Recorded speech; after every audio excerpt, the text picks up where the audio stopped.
नमस्कार दोस्तों, कैसे हैं आप सब। I hope all is well.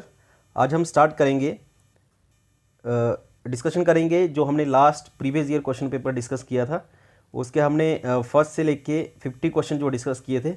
आज हम स्टार्ट करेंगे 51 से लेके 100 तक एमसीक्यू जो है वो डिस्कस करेंगे। और ये इंपॉर्टेंट रहने वाला है, एंड तक लेक्चर को देखना, क्योंकि हर एक क्वेश्चन में कुछ ना कुछ एक्स्ट्रा इन्फॉर्मेशन मैं प्रोवाइड करता हूँ जो कि आपके लिए इंपॉर्टेंट है। इसके अलावा बता दूं, जो लोग भी पहली बार हमारे चैनल पे जिन्होंने भी विज़िट किया है, do subscribe our channel so that, और मोटिवेट करें ताकि हम और जो लेक्चर हैं आपके लिए ला पाएँ। और इसके अलावा आपको बता दें कि जितना भी मोस्टली सिलेबस है कोऑपरेटिव का जो हम कंप्लीट करेंगे, और मोस्टली 3-4 लेक्चर बचे हैं। बाकी कोऑपरेटिव सेक्शन में जितना भी दिया है बैंक के रिलेटेड और जेके कोऑपरेटिव रूल्स एक्ट और कोऑपरेटिव सोसाइटी इंडिया वर्ल्ड सब जो है वो ख़त्म करेंगे हम। ओके, स्टार्ट करते हैं आज का लेक्चर एमसीक्यू के साथ। लास्ट जो लेक्चर आया था वो हमने डिस्कस किए थे, क्वेश्चन नंबर 1 से लेके 50 तक जितने भी क्वेश्चन थे उसको हमने डिस्कस कर लिया है। आज हम स्टार्ट करते हैं क्वेश्चन नंबर 51 से। क्वेश्चन नंबर 51 जो है वो है RBI has created dash a specialized financial institution for ensuring the deposit in the banks। Okay, तो आपने बताना है कि ऐसा कौन सा स्पेशलाइज्ड फाइनेंशियल इंस्टीट्यूशन जो है RBI ने क्रिएट किया है, वहाँ पे आप क्या कर सकते हैं, डिपॉजिट कर सकते हैं बैंक में। ओके, ऑप्शन है IDBI, DICGC, NABARD, Exim bank. Okay, तो आपको पता होना चाहिए कि इसका आंसर क्या है। यहाँ पे डिपॉजिट होता है, मेन इसमें की टर्म जो है वो है डिपॉजिट। हर एक बैंक जो होता है वो डिपॉजिट एक्सेप्ट नहीं करता है, ठीक है। जैसे फॉर एग्जांपल अगर आपने मेरा लेक्चर देखा है नाबार्ड का, तो वहाँ पे मैंने बताया था कि नाबार्ड डायरेक्ट लोगों से पैसा नहीं डिपॉजिट करता है, और इस तरह से एक्सिम बैंक भी आएगा। इसका आंसर क्या आएगा, क्वेश्चन नंबर 51 का आंसर जो है वो है बी। Okay, DICGC।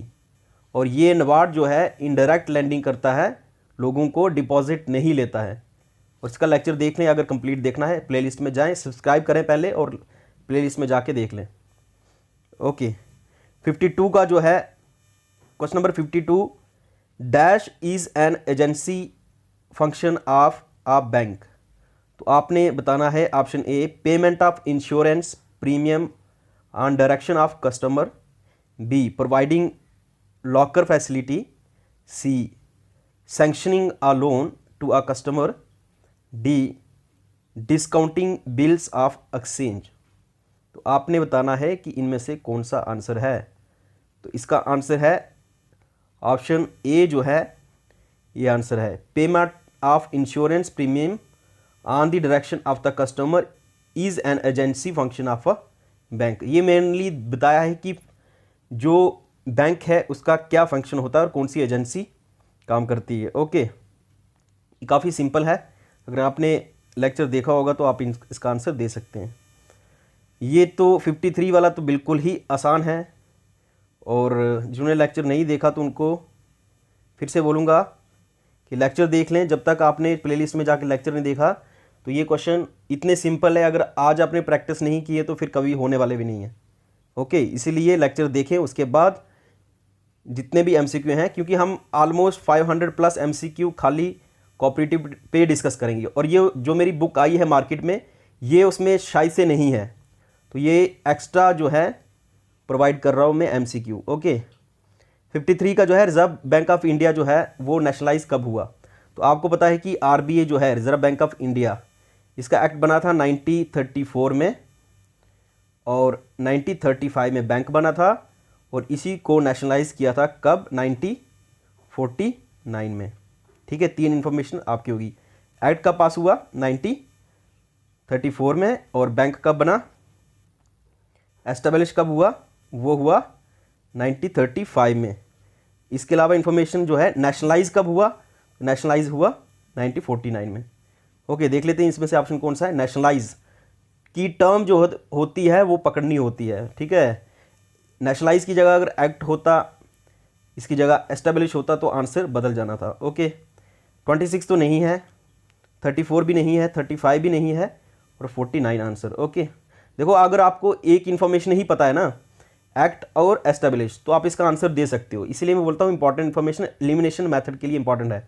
अगर आपने ये दो ऑप्शन क्रॉस कर दिए, ये तो आपको पता है कि एक्ट आया फिर बैंक बना, नेशनलाइज तो उसके बाद ही होगा ना, तो आंसर निकल जाएगा। नहीं भी पता होगा नेशनलाइज कब हुआ। ओके, नेक्स्ट 54 जो है, the risk based supervisory framework adopted by RBI from 2013 is known as. तो आपने बताना है कि risk based supervisory framework RBI ने बनाई है 2013 से, उसका नाम बताना है। स्पार्क, कैमल्स, एनपीए या फिर इनमें से कोई भी नहीं।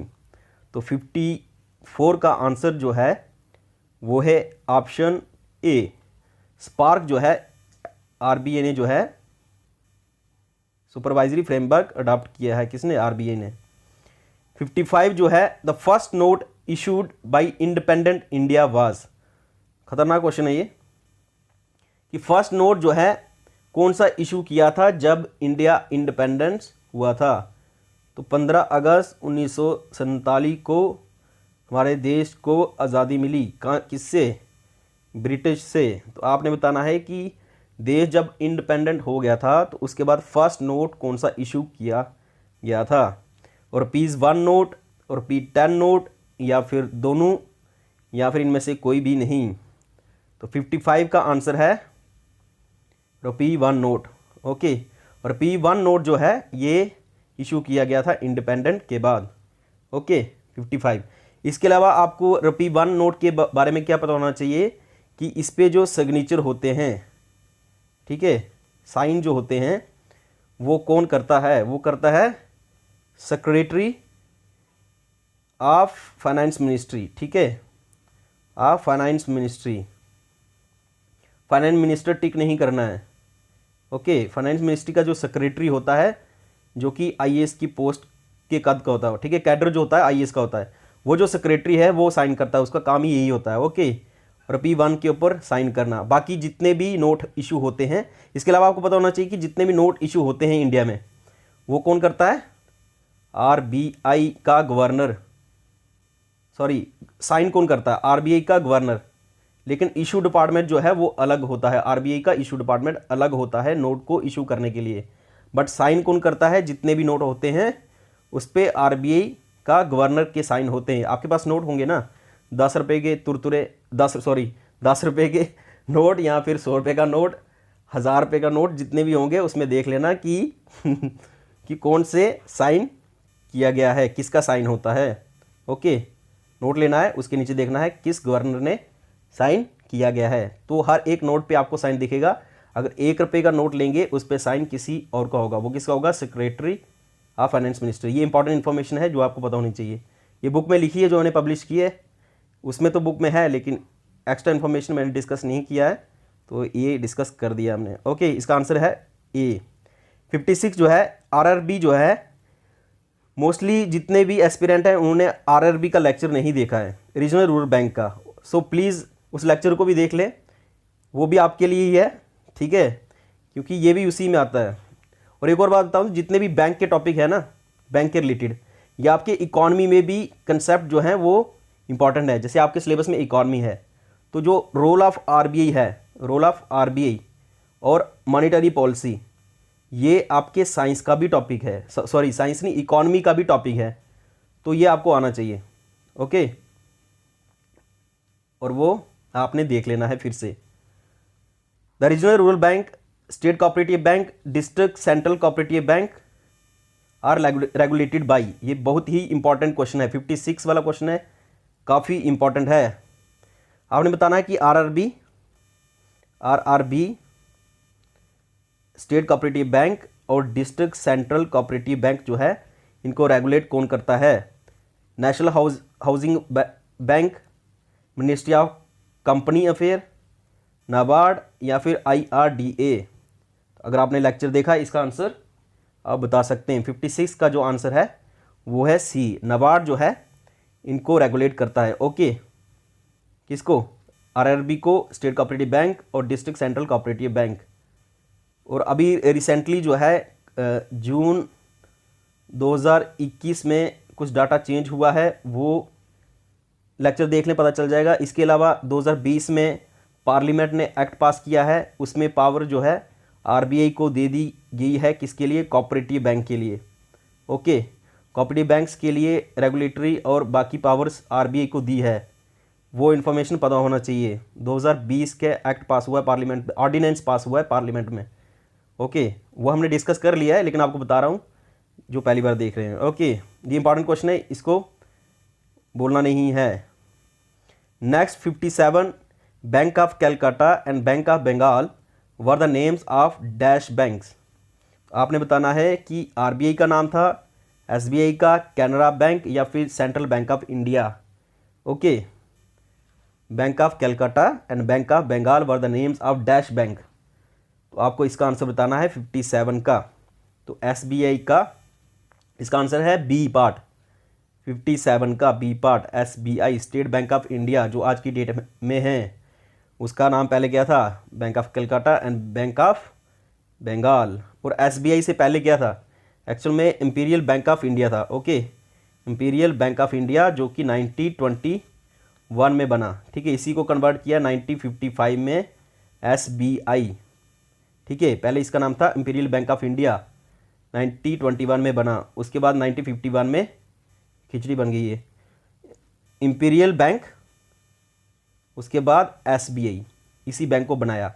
एसबीआई को बनाया गया 1955 में, कन्वर्ट किया, और इंपीरियल बैंक जो था 1921 में। ये डाटा भी पता होना चाहिए कि किस बैंक को कन्वर्ट करके एसबीआई बैंक बनाया गया है आज की डेट में।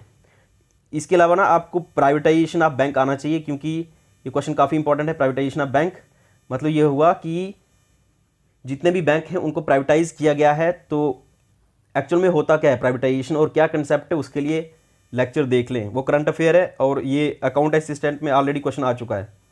फाइनेंस कौन सा एग्जाम हुआ, पंचायत अकाउंट असिस्टेंट जो है, उसमें ये क्वेश्चन आ चुका है। वो लेक्चर देख लें प्लेलिस्ट में जाके, सीधा उधर लिखा है स्क्रीन पे ही, प्राइवेटाइजेशन ऑफ बैंक। ओके, 58 जो है principal function of banks are. तो क्या क्या प्रिंसिपल फंक्शन होते हैं बैंक के, आपने बताना है। एक्सेप्टिंग मतलब आपने बताना है कि बैंक के क्या काम होता है। ठीक है, देखो बैंक कोई भी होता है, bank as a middle man का काम करता है। ओके, एक बंदा आता है डिपॉजिट करता है, एक क्या करता है वहाँ से पैसे निकाल के ले जाता है। ठीक है, और दोनों को, जो डिपॉजिट करता है उसको इंटरेस्ट मिलता है, और जो बैंक से लोन की फॉर्म में लेता है उसको क्या इंटरेस्ट देना पड़ता है। और बैंक क्या करता है? मिडल मैन का काम करता है। और आपने बताना है कि इसका प्रिंसिपल फंक्शन क्या है, मेन प्रिंसिपल फंक्शन बैंक का क्या है। ऑप्शन 1 जो है accepting deposit, lending, investing, non fund business and remittance services. और काफ़ी अच्छा क्वेश्चन है ये। ऑप्शन है ए 1 एंड 2, मतलब एक्सेप्टिंग डिपॉजिट और लैंडिंग हो सकता है, या फिर बी 1, 2 एंड 3, या फिर accepting deposit, lending, investing 4, only 4, या फिर सारे। ठीक है, तो इसमें पूछा है प्रिंसिपल फंक्शन क्या है, तो प्रिंसिपल फंक्शन हो गया मोस्ट इंपॉर्टेंट फंक्शन क्या है। ठीक है, तो ये सारे फंक्शन हैं डी पार्ट। ठीक है, तो फंक्शन क्या है बैंक का, किसी भी बैंक का। ठीक है, 58 का, वो बैंक एक्सेप्ट भी करता है डिपॉजिट, लैंडिंग मतलब लोन पे पैसा देता है, इन्वेस्टिंग के लिए पैसा देता है, और नॉन फंड बैंक बिजनेस और रेमिटेंस सर्विसेज। रेमिटेंस होता है जो बाहर, इंडिया से बाहर लोग गए होते हैं, वो जब भी अपनी फैमिली को पैसा देते हैं, इन दी फॉर्म ऑफ रेमिटेंस आता है। ओके, नेक्स्ट 59 जो है द ऑब्जेक्टिव ऑफ KYC। और अगर आप पेटीएम यूज़ करते हैं, पेटीएम में तो पेटीएम दिल्ली में यूज़ करते हैं हम, बट जम्मू तो खास नहीं होता यूज़। पेटीएम जो है, या फिर किसी में भी KYC करनी पड़ती है, know your customer. Okay, know your customer. Okay, तो ये इसका ऑब्जेक्टिव क्या है? To ensure that he she would not deceive the bank, to ensure appropriate customer identification, to monitor transaction of the suspicious nature, या फिर B और सी दोनों। तो मेन ऑब्जेक्टिव क्या होता है KYC का? 59 का आंसर है D. Okay, B and C. Question number 60 जो है, आई थिंक ये लेक्चर बहुत लंबा जाएगा। ओके, कोई बात नहीं। 60 जो है, what relationship is created when the bank collects a cheque in clearing. Okay, इसका आंसर डायरेक्ट बता देता हूँ, बी पार्ट इसका आंसर है, collecting bank and holder. Okay, question number 66 जो है, maintenance of the following books register is not compulsory for the self help group. आपको बताना है कि इनमें से, ठीक है, ये जो बुक्स हैं इसकी रजिस्टर कंपलसरी नहीं होती है सेल्फ हेल्प ग्रुप के लिए, एसएचजी के लिए। तो ऑप्शन है minutes book, saving and loan register, visitors book, members passbook. Okay, इसका आंसर है 66 का सी पार्ट, विजिटर बुक्स की कंपलसरी नहीं होती है रजिस्टर करना सेल्फ हेल्प ग्रुप के लिए। ओके, नेक्स्ट है 67 which is not important at all. 68 भी इम्पॉर्टेंट नहीं है, ये इम्पॉर्टेंट है। 69 का जो है, for the first time 14 major commercial bank, 14 बैंकों को क्या किया गया था, नेशनलाइज किया गया था गवर्नमेंट ऑफ इंडिया। ठीक है, एक तो 1949 में आरबीआई को नेशनलाइज किया, इसके बाद आपका जो 14 बैंक थे उनको नेशनलाइज किया था इंदिरा गांधी के टाइम में। ओके, तो आपको बताना है कि किस ईयर में, 1950, 1960, 1980, 1969। तो आंसर है इसका 69 का आंसर है सी पार्ट। 1969 में 14 बैंकों को क्या किया था, नेशनलाइज किया था। ठीक है, इंदिरा गांधी जी के टाइम में, इंदिरा गांधी प्रधानमंत्री थी ना तब, I think so. Question number 70 जो है, दैट इज़ नॉट इम्पॉर्टेंट, लेकिन इसका आंसर मैं बता देता हूँ। 70 का जो आंसर है वो डी पार्ट है। ओके, ये एक्ट में बताया है कि पेमेंट बैंक जो है उसके लिए क्या जो स्टेटमेंट है कौन सी रॉन्ग है। ठीक है, वही आपको पता होना चाहिए, ये इंपॉर्टेंट क्वेश्चन है। Question number 71, the maximum age for joining the Atal pension योजना। तो जितनी भी स्कीम्स आती हैं गवर्नमेंट की, ठीक है, अभी यूटी है तो यूटी में सेंट्रल गवर्नमेंट की जितनी भी स्कीम्स आती हैं जेएंडके के लिए, तो वो काफ़ी इंपॉर्टेंट रहती है। जेएंडके के लिए किसी भी स्टेट का अगर तैयारी कर रहे हैं आप तो उसके लिए इंपॉर्टेंट है, क्योंकि ये लेक्चर कुछ लोग केरला से भी देख रहे हैं। ओके, कुछ लोग पाकिस्तान से भी देख रहे हैं, वहाँ पे भी शायद से एग्जाम कोई हो रहा है। ओके, क्वेश्चन नंबर 71 जो है, maximum age for joining the Atal pension योजना इज, ए जो है 40 ईयर्स, बी जो है 50 ईयर्स, सी 60 ईयर्स और डी 70 ईयर्स। इसका आंसर है 71 का ए पार्ट, 40 ईयर्स। नेक्स्ट आ गया question number 72, that is not important at all, और आंसर बता देता हूँ इसका। 72 का जो आंसर है वो है ए पार्ट, 73 का जो आंसर है वो है बी पार्ट, ये खुद पढ़ लेना, आसान है ये। क्वेश्चन नंबर 74 जो है ये पढ़ लेते हैं। The bank ombudsman can now pass an award या फिर penalty up to dash lakh. तो बैंक ऑम्बड्समैन रखे गए हैं इंडिया में, तो आपने बताना है कि ये पेनल्टी कितने तक लगाते हैं। ठीक है, 10 लाख, 15 लाख, 20 लाख, 25 लाख। 74 का आंसर है सी। ओके, 20 लाख। ओके, कितनी पेनल्टी जो है लगाते हैं बैंकों पे। नेक्स्ट जो है क्वेश्चन नंबर 75 का आंसर है D part, that is not at all important, but answer बता दिया। क्वेश्चन नंबर 76 का आंसर है C part, that is not important, ये इंपॉर्टेंट है, ये आपको पता होना चाहिए। ये इकॉनमी की टर्म है। ठीक है, ये जो टर्म है ये इकॉनमी की है। अगर आपने अच्छे से इकॉनमी पढ़ी है आपको पता चल जाएगा कि फेमा एक्ट कब आया था, FEMA। ओके, इसकी फुल फॉर्म बतानी है आपने। फेमा एक्ट जो है, फेमा की फुल फॉर्म क्या है। 77 का ऑप्शन है, आंसर जो है वो डी पार्ट है, फॉरेन एक्सचेंज मैनेजमेंट एक्ट। ठीक है, कमेंट बॉक्स में बताना है आपने फेमा एक्ट कब पास हुआ था इंडिया में।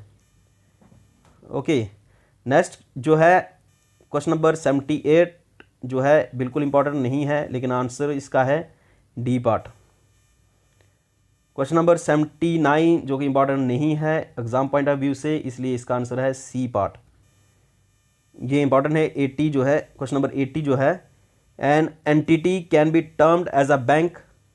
किसी भी एंटिटी को हम बैंक तब बोलते हैं कब बोलते हैं वो बताना है आपने। ठीक है, और 80 का आंसर जो है वो है बी पार्ट। अ फर्म और company is incorporated under Indian company act and accept deposit for lending और इन्वेस्टमेंट, उसी को हम बैंक बोलेंगे। ठीक है।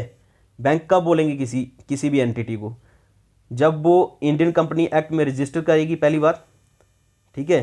देखिए जैसे जेके बैंक है, तो जेके बैंक ने रजिस्टर किया होगा इंडियन कंपनी एक्ट, और आप जाते हैं बैंक में, एक्सेप्ट करते हैं डिपॉजिट, और लोन के लिए भी पैसा देते हैं और इन्वेस्टमेंट के लिए पैसा देते हैं, तभी उसी एंटिटी को बैंक बोलेंगे। ओके, अगर आप रजिस्टर नहीं करते इंडियन कंपनी एक्ट तो आपको बैंक ट्रीट नहीं किया जाता है।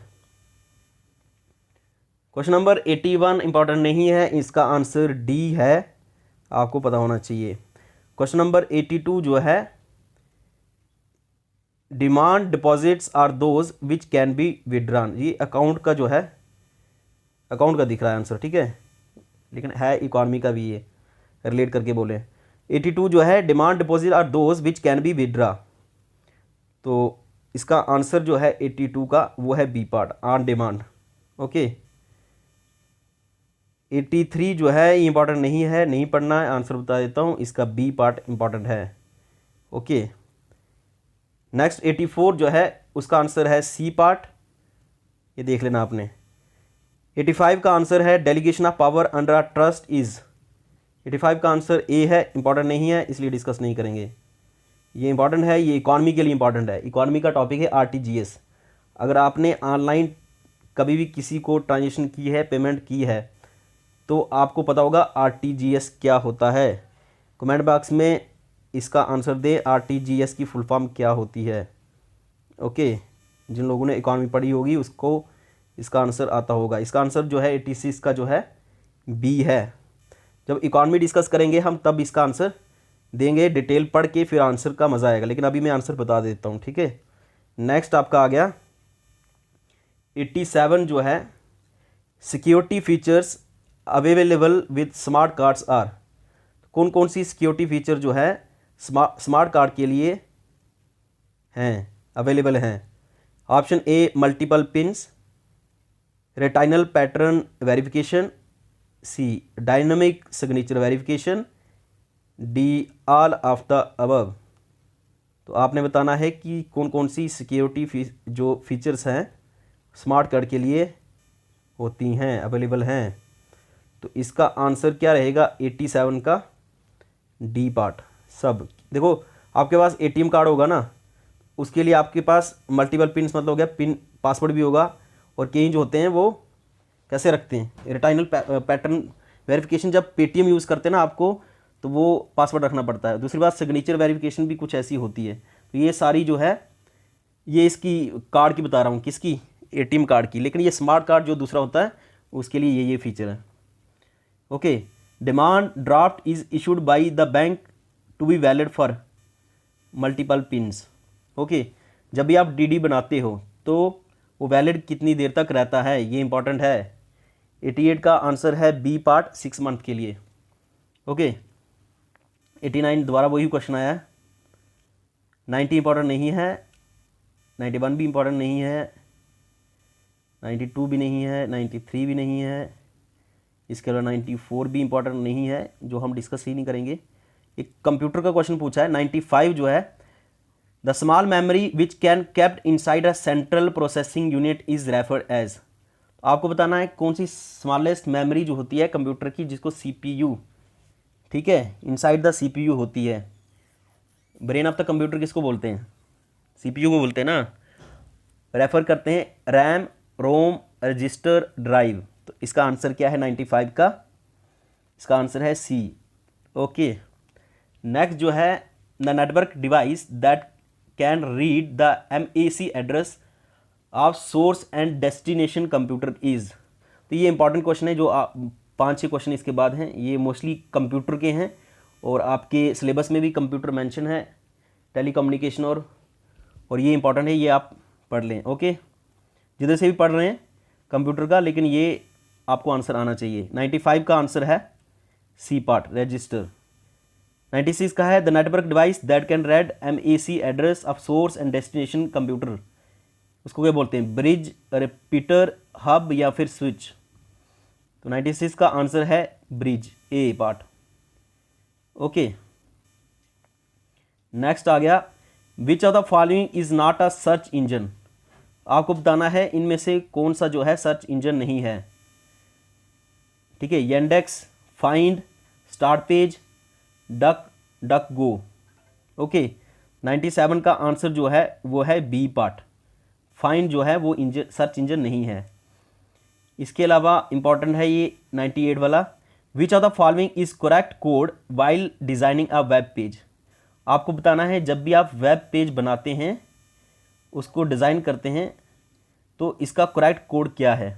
ठीक है, इनमें से ऑप्शन दिए हुए हैं, इनमें से तो इसका आंसर है 98 का डी पार्ट।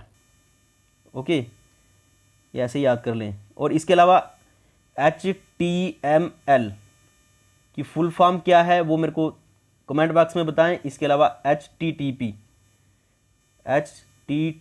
ओके, इसकी फुल फॉर्म भी कमेंट बॉक्स में बताएं। 99 जो है, the practice of registering an internet domain name that likely to be wanted by another famous person और द बिजनेस, उसको क्या बोलते हैं? IP spoofing, IP hacking, cyber squatting, cyber auction. तो 99 का आंसर है C part, cyber squatting. Okay, आज का जो लास्ट क्वेश्चन है वो है which of the following is a system software. आपने बताना है कि इनमें से कौन सा जो है वो सिस्टम सॉफ्टवेयर है। नोटपैड, उबुंटू, माइक्रोसॉफ्ट वर्ड और डिवाइस ड्राइवर, इनमें से कौन सा जो है सॉफ्टवेयर है। ओके, 100 का ऑप्शन है डी जो है सिस्टम सॉफ्टवेयर है, डिवाइस ड्राइवर। ओके, इसके साथ जितने भी MCQ थे हमने डिस्कस कर लिए, 100 के 100। उसमें से कुछ जो इंपॉर्टेंट नहीं थे वो हमने डिस्कस नहीं करे हैं, वो आपने पढ़ने भी नहीं है। जितने हमने डिस्कस किए उतने ही आपने पढ़ने हैं। इसकी PDF जो है, इसी लेक्चर की PDF आपको टेलीग्राम ग्रुप पे मिल जाएगी। टेलीग्राम ग्रुप जो है उसको ज्वाइन करें, उसका लिंक जो है वो कमेंट बॉक्स में देख लें, वहाँ मिल जाएगा आपको। और जो लोग भी पहली बार विजिट करे थे हमारे चैनल पे, kindly do subscribe our channel so that motivate रहें और आपके लेक्चर जो है तैयार करते रहें। इसके बाद जो लेक्चर आएगा वो हमारे 4-5 लेक्चर जो है पेंडिंग है कोऑपरेटिव सेक्शन पे, वो हम डिस्कस करेंगे नेक्स्ट लेक्चर। इस पे कमेटी और डेवलपमेंट पे ये जो सेट था ये हमने डिस्कस कर दिया, MCQ जो प्रीवियस ईयर क्वेश्चन पेपर था। ओके, अब इसके बाद किसी और स्टेट का जो है वो उठाएंगे और डिस्कस करेंगे प्रीवियस ईयर क्वेश्चन पेपर, क्योंकि वही आपकी प्रैक्टिस है। ये सोच लो कि आपका मॉक टेस्ट चल रहा है। ओके, और ये प्रैक्टिस आपने अभी से करनी है, डेली करनी है, मेरे साथ ही करनी है। Okay, thank you so much, मिलते हैं नेक्स्ट लेक्चर में, तब तक के लिए जय हिंद।